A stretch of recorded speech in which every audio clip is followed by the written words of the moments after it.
to be a producer of primary steel.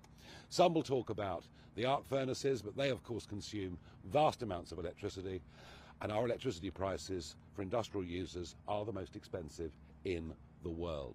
So we have a major crisis. But, and here's the key reason that we're here today, and we're going to ask for action. There are 3 days left. 3 days left to save primary steel production in Britain. Why? If the orders don't go in for coking coal, if the orders don't go in for the iron ore pellets, then the blast furnaces will have nothing to feed them by the end of this month. 3 days to get the orders in and to keep these furnaces going. And on that basis, I can't see the point of the government upping the amount of money that it might give to Jingay. I'm not sure they even want it. They seem to be quite happy to close it, quite frankly. There has to be an immediate nationalisation of this plant, an immediate nationalisation of primary steel production in Britain. It has to happen before the end of this week. The orders for those prime commodities have to go in, and then, once that's happened, Richard will lay out a bit more of a plan for how we see the future. People might agree with our plan. They might have other thoughts on how we go forwards. What is for certain is if the government don't act by Friday, that is the end of steel making in our country, which frankly, in the modern world, is unthinkable. Richard. Thank you very much. So yes, just 5 years ago, Nigel and I said, that we had to keep British steel in public ownership and invest in it and use it as an opportunity. But the Tories rejected our advice. 3 months ago, I led a debate in Westminster Hall, and I said we must not let these blast furnaces here in Scunthorpe shut down. 12 days ago, I stood in the House of Commons and I said to the Minister that if the Chinese are giving up on British steel, well, the British people do not want to give up on British steel. I said, let's use this as an opportunity. I reiterated that in the House of Commons yesterday afternoon to the Minister, Sarah Jones. This actually is an opportunity, but the crisis is so urgent. When I thought yesterday we might have 10 days to place the orders for the raw materials, actually, as Nigel has just said, we've got until the end of the week.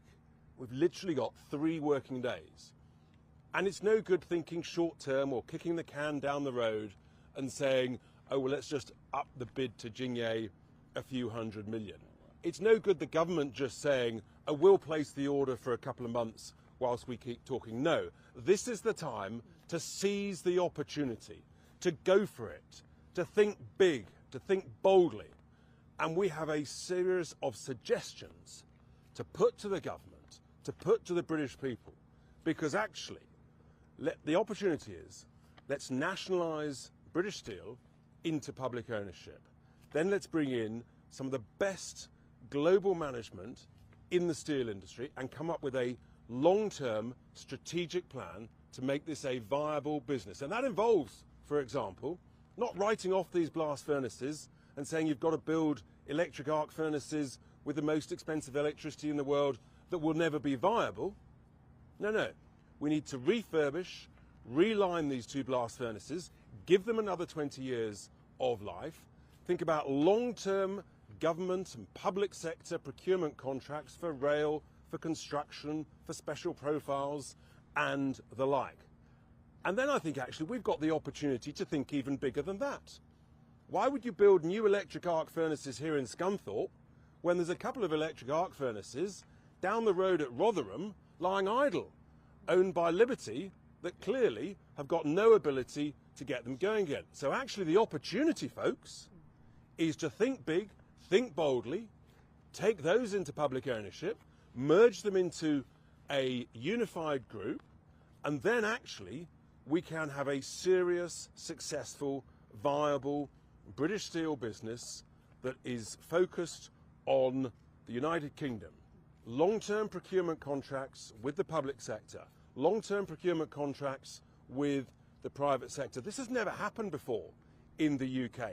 It's just basic common sense. We are, of course, at Reform, the party of common sense. These are our ideas. It's like it's a 3-day strategy, it's a 3-month strategy, and then it's a 3-year, longer-term opportunity. That's what we've got to do. Let's not think short term like politicians have done in the past. Let's think big, think boldly, let's think proudly of what British Steel has given the United Kingdom for over 100 years. I repeat, this is a great opportunity. It requires the leadership from the government to go for it. If they do that, we'll be with them all the way. Yeah. But if they bottle it, they kick the can down the road, then we will hold them to account. Thank you.